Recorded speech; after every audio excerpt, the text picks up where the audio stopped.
Who knows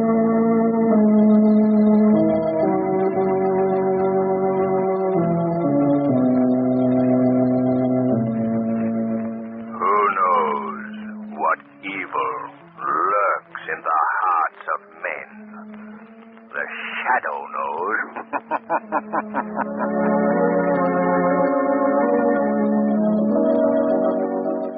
Ladies and gentlemen, as we near the start of the happy holiday season, the Blue Coal Dealers of America wish you, the members of their vast unseen audience, the merriest Christmas ever. And they present as their special Christmas gift to you a heartwarming Yuletide adventure of the Shadow.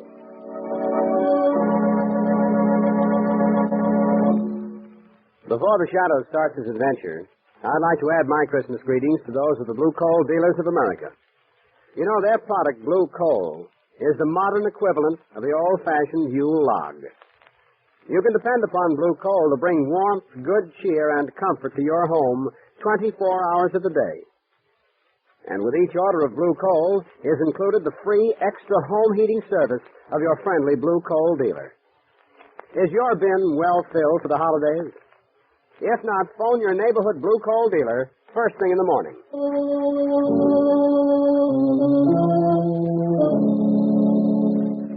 The Shadow, mysterious character who aids the forces of law and order, is in reality Lamont Cranston, wealthy young man about town. As the Shadow, Cranston is gifted with a hypnotic power to cloud men's minds so that they cannot see him. Cranston's friend and companion, the lovely Margot Lane, is the only person who knows to whom the voice of the invisible Shadow belongs. Today's drama, Joey's Christmas Story.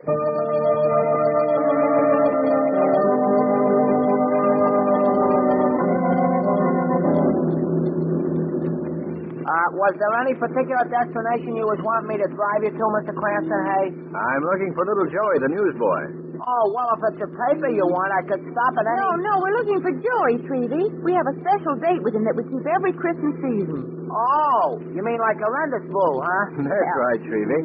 Every year for the past 3 seasons, we've taken Joey on a tour of the toy sections of all the department stores. Oh, well, now, ain't that nice? You know, this time of year, I get wishing I was a kid again myself. Ain't that silly? No, of course not, Treevy. We all feel that way. You know, my friend and acquaintance, Big Charlie, of whom you have heard me speak? Yes? Well, him and me used to have some fun at Christmas time when we was kids. That is, till Big Charlie spoiled it. Well, how was that? Well, he got us banded from all the toy departments in the stores. But why?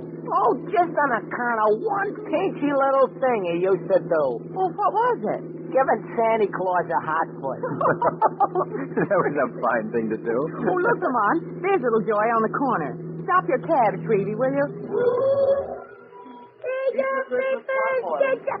Mr. Cranston. Gosh, I thought maybe you wasn't coming. Well, how are you, Joey? I'm fine, thanks. Hello, Miss Lane. Hello, Joey. Are you all set for our little excursion, Joey? Well, I still have a couple of papers left. Oh, well, how many papers have you? Let's see. 2, 4, 6, 8, 10, 11. 11 I got. 11, eh? Well, do you think $5 would pay for them? Gosh, $5. Gee, Mr. Cranston, you shouldn't give me that much sister. Now, throw your papers away and we'll hop into the cab. Well, would you mind if I don't throw them away?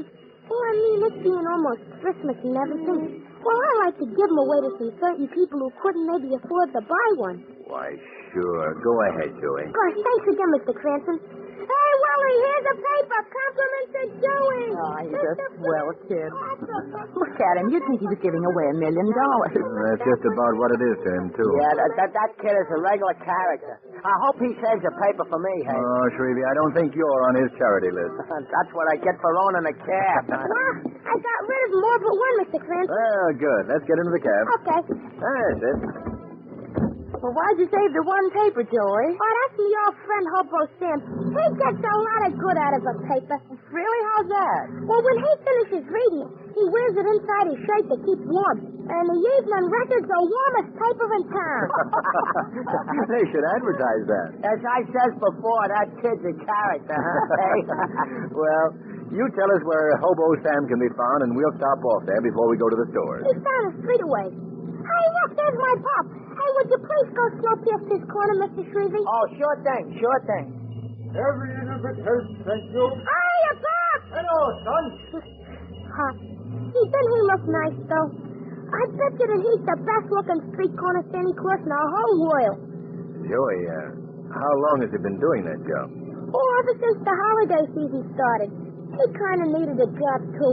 You see, he ain't been able to get much work the last couple of years. Well, it's good that he's found something at Christmas time anyway, Joey. Yeah, that's what I told him.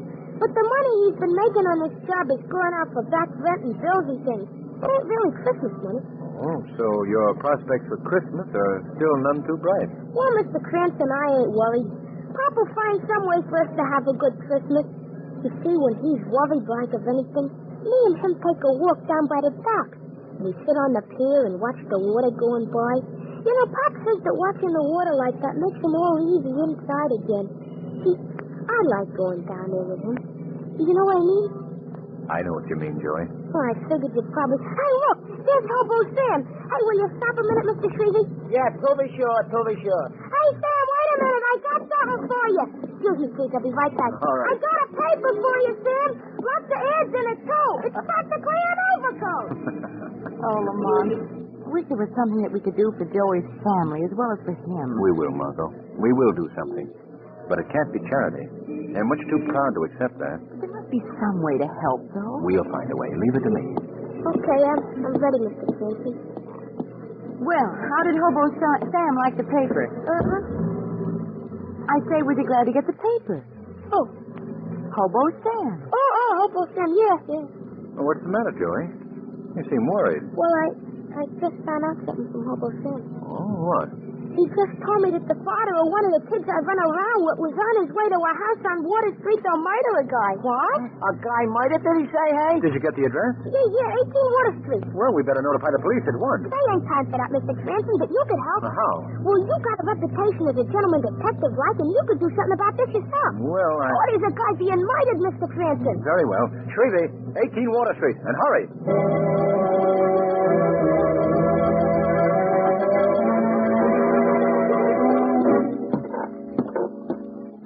Are you sure you got the right address, Joey? This is just an old deserted warehouse. I know this is the right place, Miss Lane. A lot of the men come here to play cards and stuff. Well, we'll see what's in this room here. Come on. Lamont, look at this room. Yes. Furniture broken and strewn all over the room. Well, there's been a fight here, all right. Yeah, this must be the place. This must be it. Look, right there. Blood on the floor. Yes, I see it. No sign of a body, though. No sign of a body. No. Joey, what are you doing? Oh, just making notes in my notebook. I like to keep a record of how a detective works. This room looks as if a dozen men had staged a brawl here. Looks like dozen. More notes, Joey? Yes, sir. I can't make head or tail of this thing. Dozens of clues and no evidence. Come on, look here. What is it, Margot? Note, I found it on the floor. What does it say? Hurry to 19 West Street before another disaster occurs. Well, that's a mighty convenient message. They must have been expecting help. Come on. We're going to 19 West Street.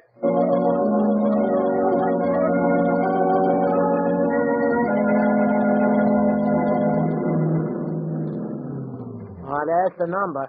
19 West Street. And I am attempted to add in a very unusual neighborhood this address is in. Yeah, it's just an old boarded-up tenement house. Well, let's have a look. How can we even get into the place? The doors are all barred. Yes. We may have trouble forcing an entrance. Hey, you think maybe the body's in there, Mr. Chris? I never make predictions in a case like this, Joey. No predictions. Hey, how do you spell predictions, Mr. Chris? Oh, please, Joey. Forget your notebook for a moment, will you? Yeah, but it's all in the line of duty, Mr. Chris. Lamont, look up there by that window. There's a piece of paper tacked to it. Oh, yes. Get it for me, will you, Joey? Yes, sir. Lamont, what is all this about? Margot, I haven't the slightest idea. Here you are, Mr. Cranston. It's a note, all right. All right, let me have it. Please come at once to 66 Broome Street. Urgent. Hey, that's my address. That's where I live. Hurry, will you hurry?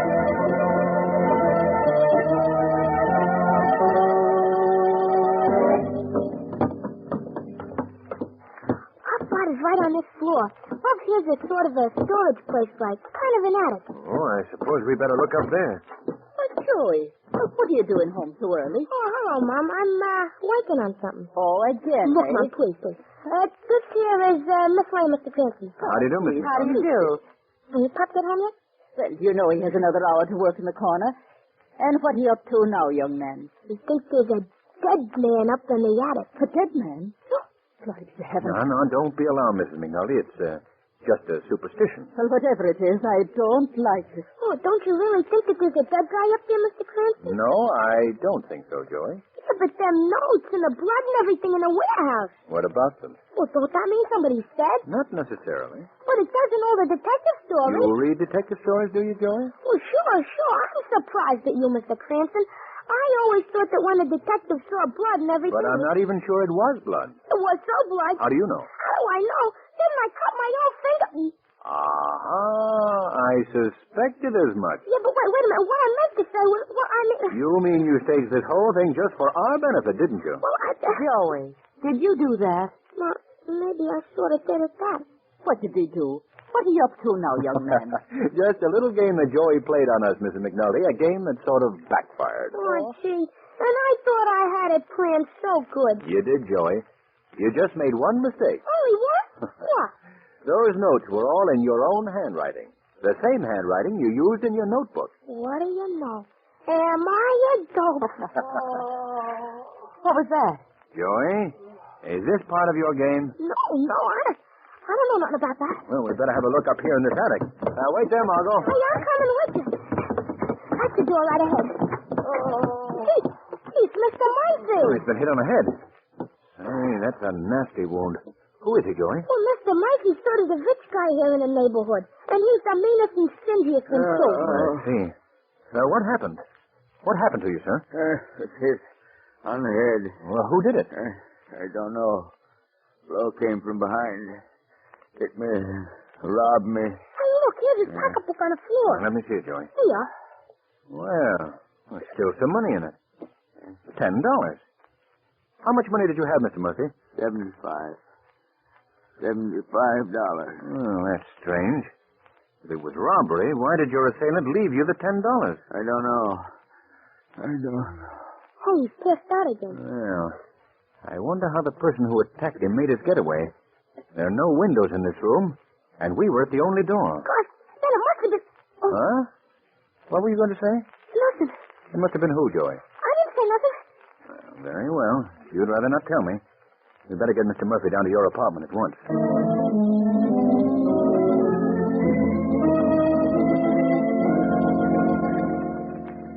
Well, the wound isn't serious, but it might not be wise to move him until a doctor has had a chance to look him over. I'll phone for Dr. Collins right away. Oh, thank you very much, Mr. McNulty. Thanks. Now, Margot, if you could get me some hot water, please. I didn't know you were home. Hey, Pop. I guess you were so busy cooking you didn't hear me come in. For no, Pa. I'd have seen you. Hey, Pop, come on in here. Hello, son. What's going on here? Mr. Murphy, he got hit and robbed. Oh, well, no, that's too bad. Yeah, these are friends of mine, Pop. Miss Lane and Mr. Cranston. How do you do, Miss McNulty? How do you do? Mighty glad to know you, folks. Well, I think we better be getting along, Joey. Yeah, I guess maybe you had. But let's make a date now to go to the stores tomorrow afternoon, shall we? Oh, sure, thanks. Goodbye, Joey. Miss McNulty. Oh, Bye. What do you suppose happened to that man, Lamont? I'm not quite sure yet. There are several things that are obviously not on the up and up. Wait a minute. What do you mean? Well, first of all, why should the crook, whoever he was, leave $10 in the man's purse? Yes, I thought of that. And secondly, how did he make his escape from that loft? And why was little Joey so upset by it? He almost revealed something to me up there, and then he changed his mind. Why do you suppose Mr. McNulty acted so strangely? I'm just as curious about that as you are, Margot. I don't believe his story about coming into the house unnoticed. Tomorrow, Margot, we're going to stop at Mr. McNulty's corner and have a little talk with Santa Claus.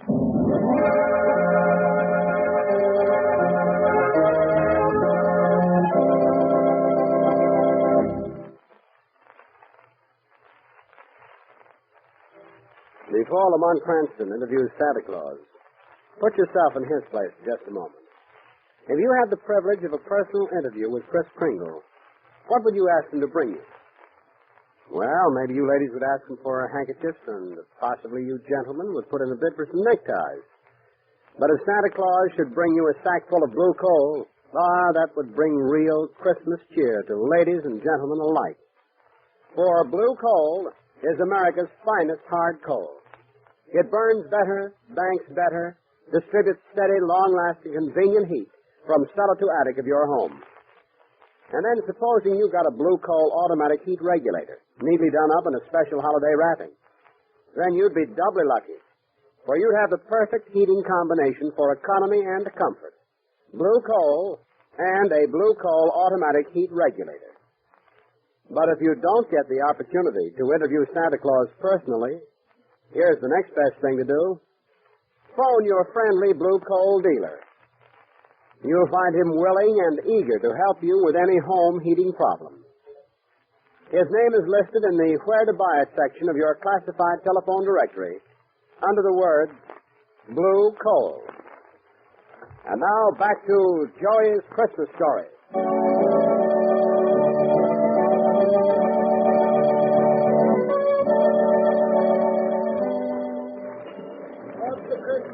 Well, there he is, Margot. What you putting on the snow now? Good afternoon, Mr. McNulty. Oh, I beg your pardon. I thought that this was Mr. McNulty's corner. Well, it was till this morning. Well, what happened? Oh, he didn't show up, so I got his uniform and location. Well, where is he, do you know? Well, they got me, mister. Maybe he's up at the North Pole getting the reindeer ready for the big run.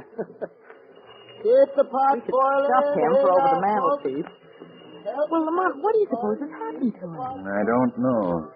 Something is wrong, though. I think that the Shadow has a call to make at the McNulty flat.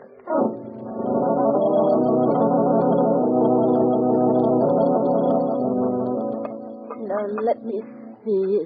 Is that 2 cups of flour or 1 cup of flour? Oh, dear.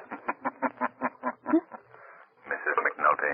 Who is that? Now, don't be alarmed, Mrs. McNulty. I've come here to talk to you. But where are you? Who are you? I'm called the Shadow. Don't try to find me. I'm standing right here beside you. But by my power, I've hypnotized your mind so that you cannot see me. I don't understand. What do you want of me? I've come here to help you. How? How? Where's your husband? I don't know. Please have confidence in me. He's in trouble, isn't he? Yes, Tim is in trouble. Is it about money? Yes. I guess you do know, don't you? Not the whole story. No, Tim's a good man, believe me. And what he done because of me and little Joey. Tell me about it, please. Well, last night, after the doctor come and took Miss Murphy home, Tim made me a present of $65. Did you know where the money came from? No. I mean, I wasn't sure. I asked him about it. I asked him where he come upon such a sum of wealth, and he avoided the question. I see. All he could tell me was that this Christmas, Joey and I were going to have all the things he couldn't give us in the past. I understand, Mrs. McNulty. And this morning, after he went to work, I found this note from Tim sitting on the kitchen table. What does the note say? It says that he was the one that robbed Mr. Murphy. Oh, my Tim done that. My poor Tim. Did he explain why he did that? Oh, yes.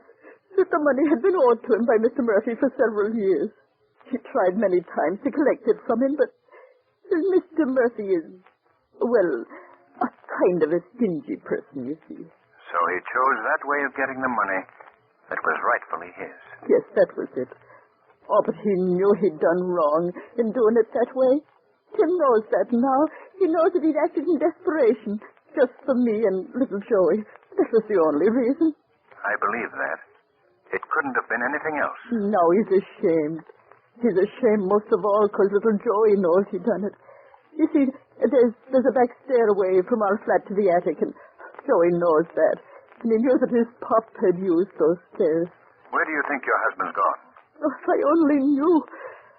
Oh, but that isn't my only worry. Well, what do you mean? I'm afraid little Joey's gone, too. Why? He said he'd be home by 2 o'clock, and it's almost 6 now, and no sign of him. And about an hour ago, one of his little friends come by to find out where he was. He told me that Joey hadn't been on his corner all day. Now, Mrs. McNulty, don't worry. Please. I give you my word. They'll return. And everything will turn out all right.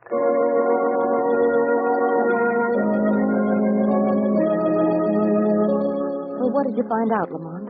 Joey's father was the one who robbed the man, all right. Oh, Lamont. Now both he and little Joey have disappeared. Oh, how awful. Oh, it's not that bad, Margot. I think I can find them on the docks at Water Street.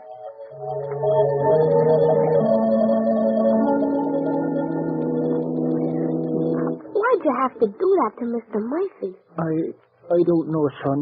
Golly, we didn't need the money that bad. Joey, can't you understand? This year I wanted you and your mother to have all the things I couldn't give you in the past. I've been a failure, Joey. A failure. Oh, that ain't no way to talk. You've been a swell, Pop. Whatever you've done, you've done better than anybody in the whole world. Even Santa Claus. You're the best Santa I ever seen. Better even than the real one. That's nice to hear, Joey, but ain't so. Pop, I don't know what got into you. Don't you remember all the things you told me when we'd been down here by the river before? About courage and hope and the future and all the things you told me I should look for. That was for you, Joey, not for me. Yeah, but I'm part of you, Pop. Whatever you are, that's what I am. And Mom feels the same way. We're all together. All for each other, honest. Joey is right, Mr. McNulty. Who was that? Who spoke? I did. Who are you? Men call me the Shadow. The Shadow? Holy smoke, it's the Shadow, Pop. You heard of him, the invisible guy. Yes, Shadow. If you've heard of me, then you both know that I'm here to help you. Did you hear that, Pop? The Shadow's gonna help us. Yes, but how? I know of the trouble that you're in, Mr. McNulty. I know what you did to Mr. Murphy. Oh, he wasn't to blame for that, honest, Mr. Shadow. Yes, I was. I was, Joey. But Mr. Murphy was a mean old man. He had plenty of dough, and he owed Pop that money for years and years and never paid it to him. That's why Pop's done what he's done. I know. I realize that, Joey. Well, what I did was wrong, Joey, and I must pay for it. I'm going to tell my story to the police. Oh, no. I don't think that will be necessary, Mr. McNulty. There's another way. A better way. Well, what is it? I want you and young Joey to go to Mr. Murphy's house. Tell him what you've done. Oh, he'd send Pop to jail for life. Wait, now do as I say, please.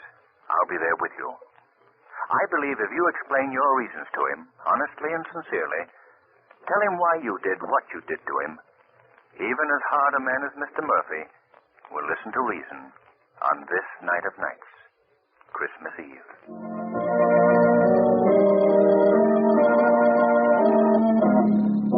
I know it. I had a feeling that you'd done this to me from the very beginning, McNulty. But I've come to ask your forgiveness, Mr. Murphy. Yeah. I've come here to ask you to understand why I did it. You robbed me. That was all. That's why you did it. But it was really Pop's money. Makes no difference.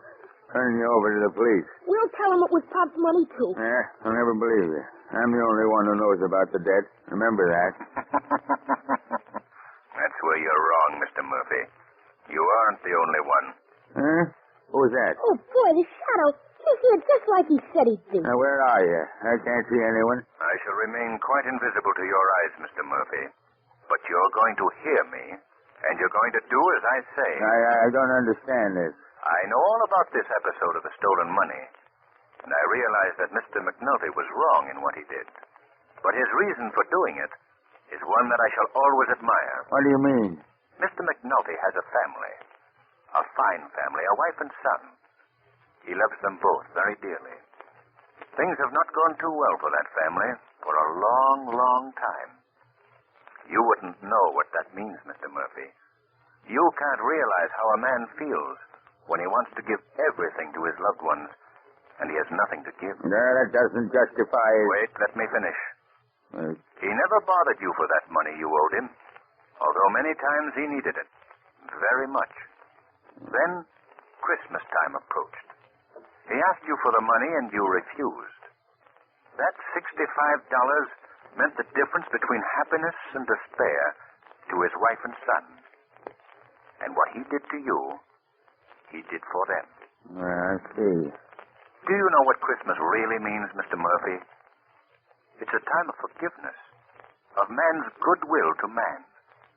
You must know that feeling. You must show it by letting bygones be bygones between you and the McNultys. I see what you mean. I want whatever has stood between you to be forgotten. Tonight, that young boy is singing in the choir at the cathedral. I want you to join him and his family. Go with them to the church. Open your heart and your hands in forgiveness to them and all mankind.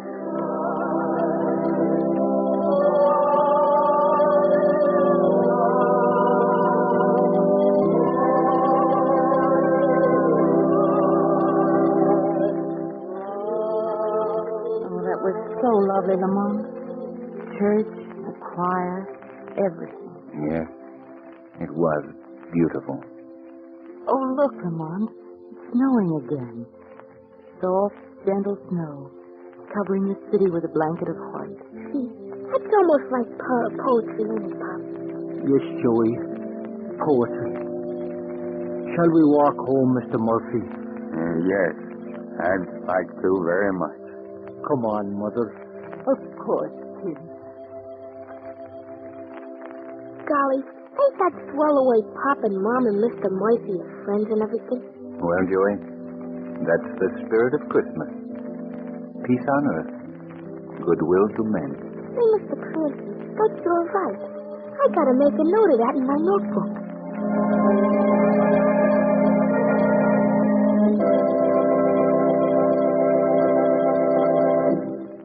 In just a moment, we'll hear once again from the shadow. But now, a Christmas message from John Barclay, America's home heating expert. Mr. Barclay. Thank you. And good evening, friends. Well, once again, Christmas Day is almost here. As I recall it, our last year's broadcast fell on Christmas Eve. And I'd like to repeat now what I told you then. I wish I could meet each one of you and personally extend to you the season's greetings. But not having that privilege, I do wish all of you, my unseen friends, a very Merry Christmas. And I especially include in that greeting all the John Barclay servicemen who carry the Christmas spirit of goodwill throughout the year by helping thousands of blue coal customers enjoy greater heating comfort. Now, there may be some of you householders who haven't yet completed your Christmas shopping. And to you I offer this suggestion. For a lasting gift that will be appreciated not only on Christmas Day, but throughout the years to come, I recommend a Blue Coal automatic heat regulator. Merry Christmas, friends, and thank you.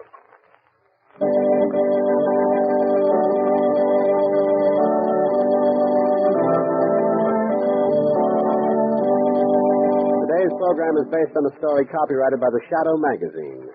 The characters' names, places, and plot are fictitious. Any similarity to persons living or dead is purely coincidental.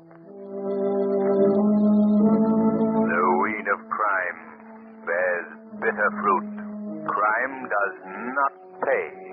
The shadow knows. Next week, same time, same station, the Blue Coal Dealers of America bring you an adventure of the Shadow chock full of thrills and dynamic dramatic action. So be sure to listen. And be sure to phone your friendly Blue Coal dealer for greater heating comfort at less cost. We wish you a very Merry Christmas on behalf of our entire cast.